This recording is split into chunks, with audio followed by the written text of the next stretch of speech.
So I really kind of talked to them and found out how everything was done and found out all that information. So that was sort of the high point of that show. I don't know if I remember some of the other side stories as much, but it just filming that was quite unique and quite wonderful. That's great. And George, speaking of important episodes, you transitioned eventually from dialogue coach to also having cameos as Rory Gilmore's Yale professor. Although I was rewatching some episodes, and you're always her Yale professor. It doesn't matter if she's taking English classes or history classes or philosophy classes. It's like you are the Yale professor. Only Professor Bell. So how did that transition happen? I was surprised, to say the least, that it happened. But the very first episode that I did as her professor, I didn't get much notice that I was going to be doing that. We were, the last day of the episode, it takes 8 days to shoot an episode. And so usually on the 8th day is the longest day, because if there were some delays or problems earlier in the week, you try to get it all done on the last day. So that's usually traditionally the longest day. So we were on the longest day of this particular episode. And it was around about, I don't know, 6 o'clock in the evening, and I'm sitting there, you know, waiting for the next scene to do. And then all of a sudden I'm hearing, "Oh, you're going to be a professor in the next episode." I said, "Oh, really? Oh, that's nice. Oh, that's nice." And then, you know, and then I'm like, "Oh, this is great." You know, okay, they're gonna give me a couple little lines, and and then the next thing you know, they finally come and they give me the script, and it's a page-and-a-half monologue. And then they said, "Oh, and by the way, you're first up tomorrow." I said, It's a good thing you're a dialogue coach. yeah. And I'm like, well, when am I gonna have time to learn the lines? I'm still working as the dialogue coach, and so I gotta do these other scenes, and then I'm up first, and so I went up to and Carla wasn't the first AD at that time, and so I went to them, I said, "Can you please put me later in the day so I can have time to learn these lines, you know?" And they said, "I'm sorry, George, because of the scheduling, we have to go with your scene first." So I'm just sweating. I said, "Oh, no. My first time in acting on the show here, I'm the one that's been giving them all the corrections. So now the action will be, okay, show us." Okay, you know. And so you have that going on in your mind, like, So I finally, I'm sitting there between scenes trying to learn the lines. You're already brain dead because you're already tired. And so finally, I think Clancy, the camera operator. Yeah, he said, "George, you know what? We can finish everything else. Go home," because everyone saw what I was. I'm like, it's a monologue, so I don't have anyone to, you know, when you have a scene and you're talking back and forth, you can usually get your cue from the other person. Oh no, I'm just talking professor gibberish, you know. So I went home and I'm trying to learn the lines, and then around about 1 o'clock or 2 o'clock in the morning, my doorbell rings, script changes. And I'm just like, "Are you kidding me?" You know. So the next day I went there and I was brain dead. I look pretty comfortable on screen. I must say, I'm a pretty good actor, because I was dying on the inside. I was like, "Oh my God!" And what was so sweet was that the crew, they were all behind me. They all knew, and they were like, "Come on, George, you can do it. You can do it." So, I mean, despite this rough start, it sounds like it was rough. That was the only time that was pretty bad for me. So despite the transition and the rough start into being Professor Bell, you kept coming back. Like I said, I must have done something right. You were always Rory's professor. Oh yeah, because, you know, quite a few guest actors crashed and burned. Okay, I was going to ask, how did the role become slightly more regular? How did you end up? It was just, I think, because she was at Yale, and they knew that I could handle the dialogue and with enough time. They just used me, and it was just being kind and nice. It's also just going through the whole casting process, which I would be involved with sometimes as well, especially when I was directing, but also as an assistant director, production manager. You don't always know what you're getting necessarily, and because of the demands on the Gilmore Girls, you must speak rapidly and correctly, exactly correctly. Most shows, as George said, not just with children, but I've done many, many shows and films. and rarely ever had a dialogue coach. You know, it's not really all that common.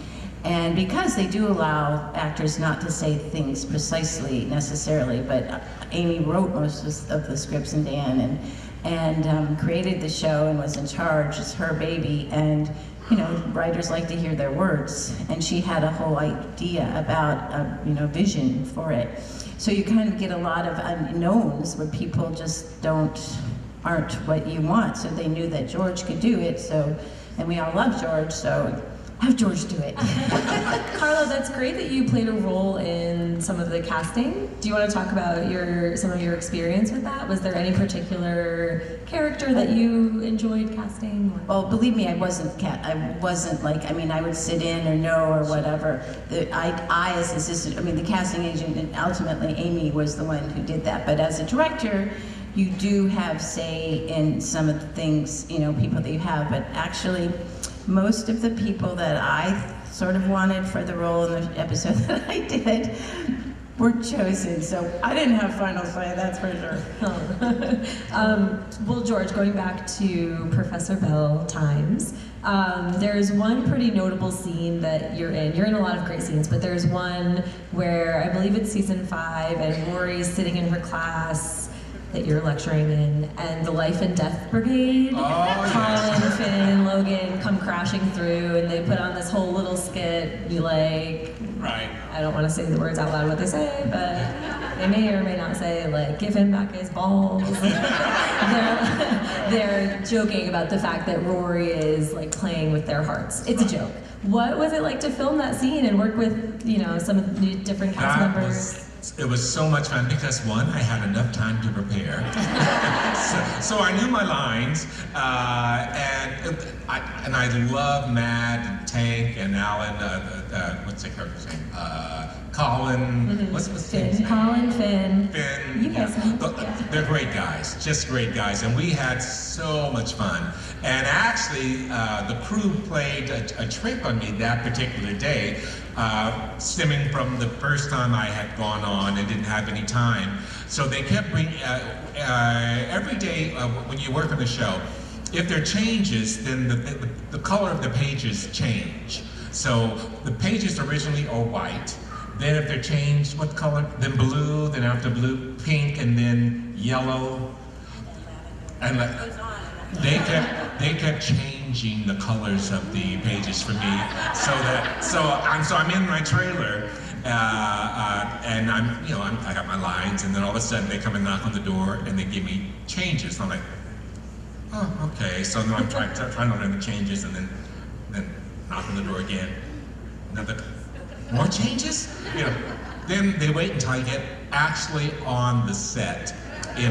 And so I'm getting ready to shoot the scene, and then they come up with more changes, and I look, and then I see some of the crew people snickering, and then I said, and I won't say the word that I said, but I said, you guys are with me. And everyone just fell out laughing. It was messing. So, were they actually making changes, or were the pages just different colors? They were going up. There was a big elaborate joke. They printed it up so it looked like there were changes. It was just for me, because they remembered how I didn't have any time. Sure, But yeah, it was a lot of fun. That's we had a great. time. Did it take a lot of takes to get through that scene? I imagine there being like lots of laughs. Well, sometimes we'd have a lot of takes. What was the most, do you think? Well, usually the scenes were usually the walk and talks, and those are Steadicam scenes. And as a Steadicam operator, Steve Clancy, we went through a lot of them as well until we got Steve. And it's really heavy, and they do a long walk, as you know. They sometimes come from Kim's or Lorelei's house or whatever and walk through the square and then over to Luke's or over to Miss Patty's. And so it's a real long thing, and very difficult for that operator to do, let alone the actors on take 20. I mean, we start betting sometimes, like, what do you think? How many is this gonna be? So we didn't have a lot of takes often. Yeah. I can't remember the most. Probably 30, maybe one. I know there was this one scene where Rory gets a job, and and maybe it was it in Huntsberger's office or something, and there was a walk and talk, with people in their cubicles, and the guy. When she interns in Stanford. Yeah, right. with And Mitchum. unfortunately, the guy, he had the dialogue, and he just couldn't handle the dialogue. And, Mitchum Huntsberger? No, he was great. Oh. No, it was just an actor who was working Oh, in the his office, assistant. and he was walking with Rory, and Amy, I think, was directing. And it was on a walk and talk. It's called a oneer, so there's no coverage. So we don't do close-ups. You can't cut away in case So there's a if you mistake mess or up, something. you got to go back to square one.